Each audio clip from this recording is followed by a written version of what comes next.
मुस्लिम league नून ने ये जो चैलेंज किया है डी नोटिफाई के नोटिफिकेशन को वजीर आला के हवाले से, क्या उसकी 11 जनवरी से पहले जो है वो समाअत हो सकती है? और इमरान खान अब भी क्या अदलिया के लाडले हैं या नहीं? देखिए, पाकिस्तान की अदलिया की जिस तरह फौज की कमान में तब्दीली हुई है हम्म। और हमें फौज की पॉलिसी में तब्दीली नजर आई है, और बहुत सारे लोग ये कह रहे थे कि कहते हैं कि जनरल बाजवा जो है वो डबल गेम कर रहे थे। हम्म। वो एक तरफ पीडीएम के साथ भी चल रहे थे और दूसरी तरफ पीटीआई के साथ भी चल रहे थे। मरकज में पीडीएम के साथ थे, पंजाब में पीटीआई के साथ थे। तो एक डबल गेम जो जनरल बाजवा कर रहे थे, या पाकिस्तान की इस्टेब्लिशमेंट उस वक्त एक डबल गेम कर रही थी, हम्म। वही डबल गेम हमें अदलिया में भी नजर आई। कि जब मरकज में वोट ऑफ नो कॉन्फिडेंस की बात हुई तो हमें नजर आया कि अदलिया जो है उसने इमरान खान को रिलीफ नहीं दिया और नो कॉन्फिडेंस को बिल्कुल अपहेल्ड भी किया। कासिम सूरी की उड़ा के रख दी रूलिंग को, और इलेक्शंस की इमरान खान की पॉलिसी को भी उड़ा के रख दिया, और ऐसे लगा कि रात को अदालतें खुल गई और इमरान खान के खिलाफ सब कुछ हो गया। लेकिन जब पंजाब का मामला आया तो हमें वही अदलिया जो है वो इमरान खान के साथ खड़ी नजर आई, और पूरी पीडीएम बेंच फिक्सिंग का नारा लगाते रह गई। लेकिन उमर अताब बंदियाल साहब ने रात को अदालतें भी खोली और इमरान खान की पंजाब की हुकूमत भी बहाल कर दी। हम्म। जिससे ये नजर आता है कि जो पाकिस्तान की जुडिशरी है वो हैंड इन ग्लव्स है पाकिस्तान की एस्टेब्लिशमेंट के साथ। इसलिए कि जो एस्टेब्लिशमेंट की अगर मरकज और पंजाब के हवाले से अलग अलग पॉलिसी थी, तो हमें जुडिशरी की भी, सुप्रीम कोर्ट की और दूसरी जुडिशरी की भी मरकज और पंजाब के हवाले से अलग अलग पॉलिसी उमर अताब बंदियाल की नजर आई। हम्म। फिर हमने दरमियान में देखा कि उमर अताब बंदियाल साहब का नए जजों की नामजदगी पर वफाकी हुकूमत से तनाव पैदा हो गया और जुडिशल कमीशन के इजलास बेनतीजा खत्म हो गए।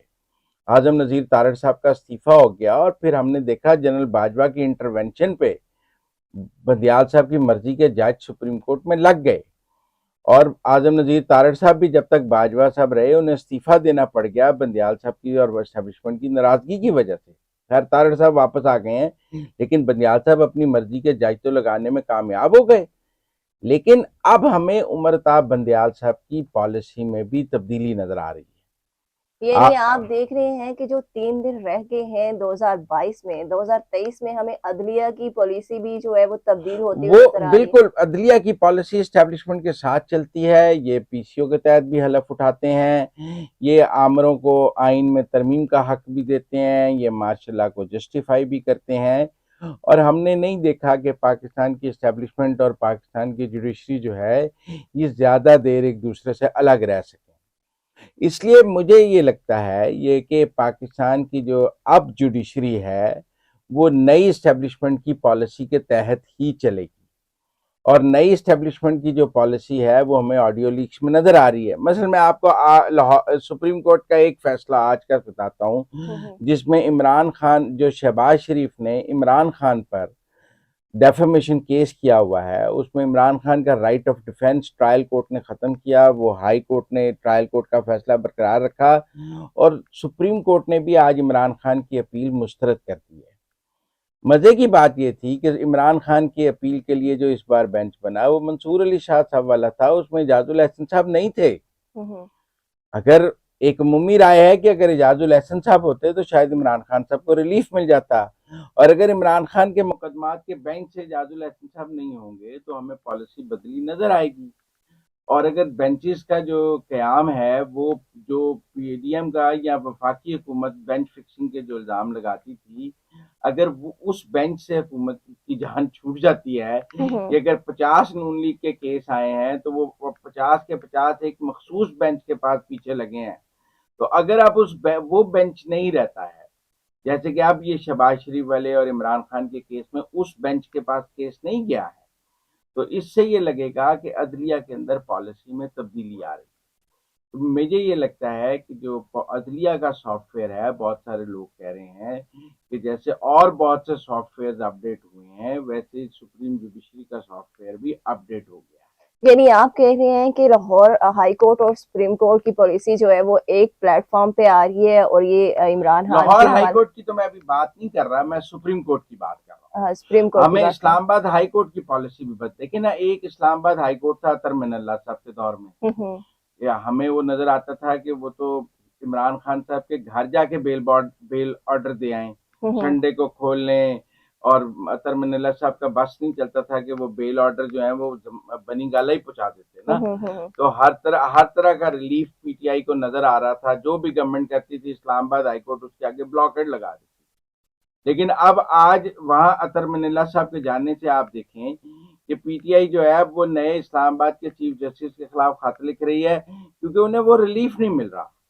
उन्हें अब वो अतर मनीला जैसा रिलीफ नहीं मिल रहा, वैसे जमानतें नहीं मिल रही, मुकदमात में वो रिलीफ नहीं मिल रहे, लिहाजा अब वो वहां भी हमें एक पॉलिसी में वाज़ेह तब्दीली नजर आ रही है। वरना यही इस्लामाबाद हाई कोर्ट था।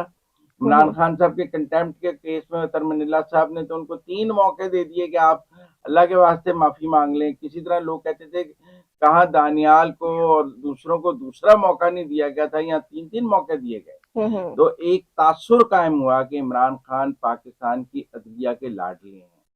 लेकिन मुझे ये लगता है कि पाकिस्तान नई मिलिट्री इस्टेब्लिशमेंट के आने के बाद हम्म। पाकिस्तान की अदलिया ने भी अपनी सोच बदली है।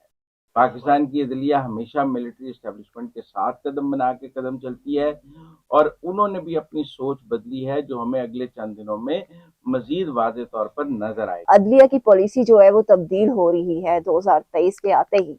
तो ये अतलात जो हैं वो तहरीक इंसाफ तक पहुंच रही हैं या नहीं? उन्हें इमरान जी, खान साहब को कोई गाइड कर रहा है इस हवाले से? इमरान खान साहब को अंदाजा है कि वो अब अदलिया के लाडले नहीं रहेंगे। आदम हम्म। सवाती वाले केस में, सुप्रीम कोर्ट वाले केस में, आज जिस तरह उनका यानी आप इशारा दे सुप्रीम रहे हैं कि कोर्ट में आज जिस तरह 2023 में। उनकी पिटिशन उड़ी है हम्म शहबाज शरीफ वाले मुकदमे में, हम्म क्योंकि अब तो नजर आता है कि शायद शहबाज शरीफ उनसे हस्तक इज्जत का मुकदमा जीत जाएंगे, हम्म और वो हक दिफा खत्म हो गया है, और अब तो इमरान खान का वो मुकदमा, इमरान खान के हारने के ज्यादा इम्कान हैं। तो इसलिए सुप्रीम कोर्ट ने आज रास्ता हमवार किया है शहबाज शरीफ के लिए कि वो इमरान खान से हस्तक इज्जत का मुकदमा जीत जाएं, जो इमरान खान ने 3-4 साल से 2018 से पहले से होल्ड किया हुआ था। तो मुझे पॉलिसी में तब्दीली नजर आ रही है, और मुझे ऐसे लगता है कि आगे जब पंजाब हुकूमत का मामला और एतमाद के वोट का मामला भी सुप्रीम कोर्ट में जाएगा, हम्म। तो इमरान खान को और पीटीआई को वो रिलीफ नहीं मिलेगा जो उन्हें लाहौर हाई कोर्ट से मिल गया है। मेरा अंदाजा ये है कि उन्हें कहा जाएगा कि आप जाकर एतमाद का वोट लें, और एतमाद का वोट लेकर आएं, जो लेना बहुत काफी हद तक मुश्किल हो जाएगा। लिहाजा जो लोग ये समझ रहे थे कि 2022 में अदम एतमाद की कामयाबी के बाद भी इमरान खान अदलिया के लाडले हैं, हम्म। 2023 में उन्हें शायद इमरान खान अदलिया के उस तरह लाडले नजर नहीं आएंगे, और इमरान खान का सामना भी एक मुख्तलिफ अदलिया से होगा 2023 में, जो उनको उस तरह रिलीफ नहीं दे रही होगी जैसे 2022 में दे रही।